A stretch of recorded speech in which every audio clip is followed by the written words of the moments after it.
Hai orang baik. Orang baik tergantung perspektif bagi setiap orang. Menurut si A, dia baik, tapi menurut si B dia jahat. Jadi setiap orang sudah punya lingkungan masing-masing, tergantung bagaimana mereka menyikapi sifat dan kelakuan mereka kepada kita.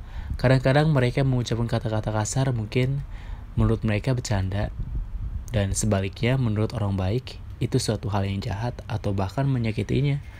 Ada juga orang yang mengucapkan dengan kata-kata halus yang kemudian kita percaya sama orang itu. Belum lagi perlakuan mereka kepada kita kadang tidak diketahui apakah dia baik karena tulus atau mungkin karena ada maunya. Nah, untuk itu, kalian pasti sering mendengar kata-kata bahwa orang jahat terlahir dari orang baik yang tersakiti. Tapi tunggu dulu, jangan sampai kalimat ini menjadikan penderitaan masa lalu sebagai alasan untuk berhenti berbuat baik atau bahkan menjadi jahat.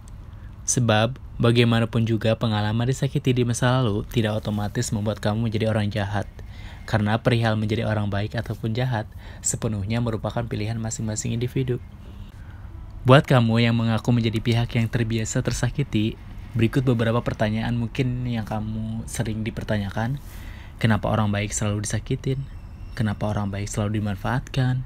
Mengapa orang baik selalu dikecewakan? Kenapa orang baik selalu meneteskan air mata? Kenapa orang baik selalu tertipu? Inilah jawaban kenapa orang baik selalu disakitin. Karena orang baik selalu mendahulukan kebahagiaan orang lain dibandingkan dirinya. Dia selalu berusaha untuk membahagiakan orang lain, sedangkan dirinya tidak dipedulikan. Jawaban yang kedua, mengapa orang baik selalu dimanfaatkan oleh orang lain? Karena seringkali orang yang percaya sekali dengan citranya sebagai orang baik, mereka tidak punya kemampuan untuk menolak. Dia khawatir ketika dia menolak, dia jadi jahat dan membuat orang lain merasa tidak nyaman.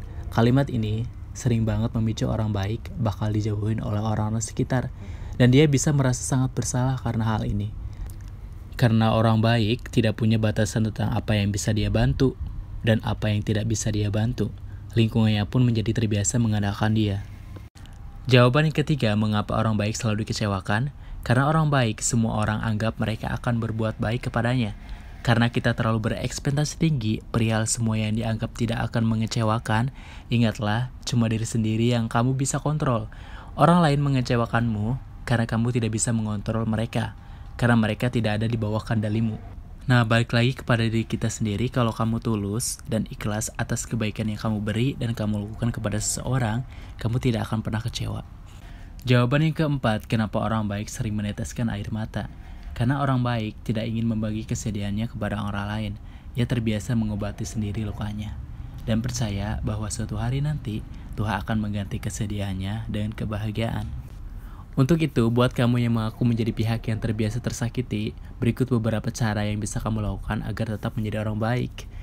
Nomor 1, jangan biarkan rasa sakit menjadi identitasmu. Jika semua yang kamu lakukan selalu dipusatkan pada sesuatu yang menyakitkan, tentulah kamu akan lebih sulit untuk move on.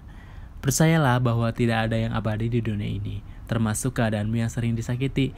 Jadi yakinlah bahwa di balik hal-hal yang menyakitkan yang menimpamu, toh sejatinya semua orang pasti memiliki masalahnya masing-masing. Cara yang kedua yaitu pahami penyebab rasa sakit kamu.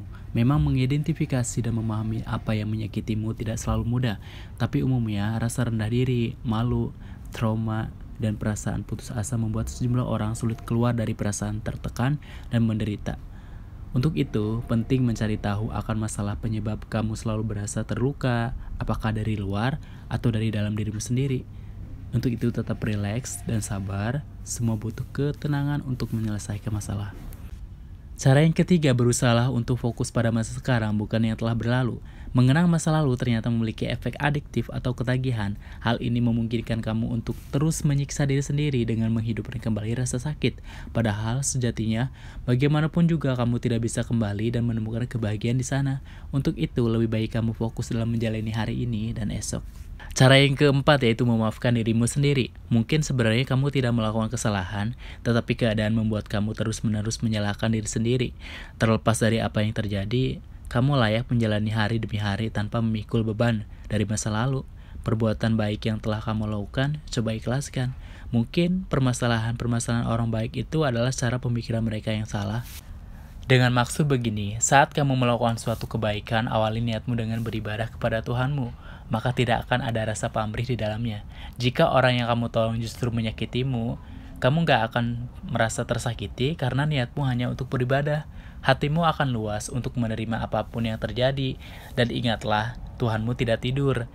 Dia akan membalas apapun yang kamu lakukan, maka lakukan yang terbaik selayaknya kamu ingin diperlakukan. Untuk perlakuan orang lain terhadapmu, biarlah Tuhanmu yang menegurnya. Urusanmu adalah ikhlas saat melakukan kebaikan tanpa pamrih dari manusia. Cara yang kelima yaitu berhentilah menganggap dirimu seolah-olah menjadi korban. Mungkin benar kamu adalah korban, dan pengalaman menyakitkan di masa lalu membuat kamu sulit untuk melupakannya dan ingin membalas mereka yang menyakitimu. Tapi percayalah, menyalahkan orang lain hanya akan menjadikan dirimu sulit untuk menemukan kebahagiaan. Untuk itu, tanamkan keyakinan bahwa kamu tidak bertanggung jawab untuk mengadili seseorang, tapi kamu bertanggung jawab atas apa yang kamu lakukan saat ini.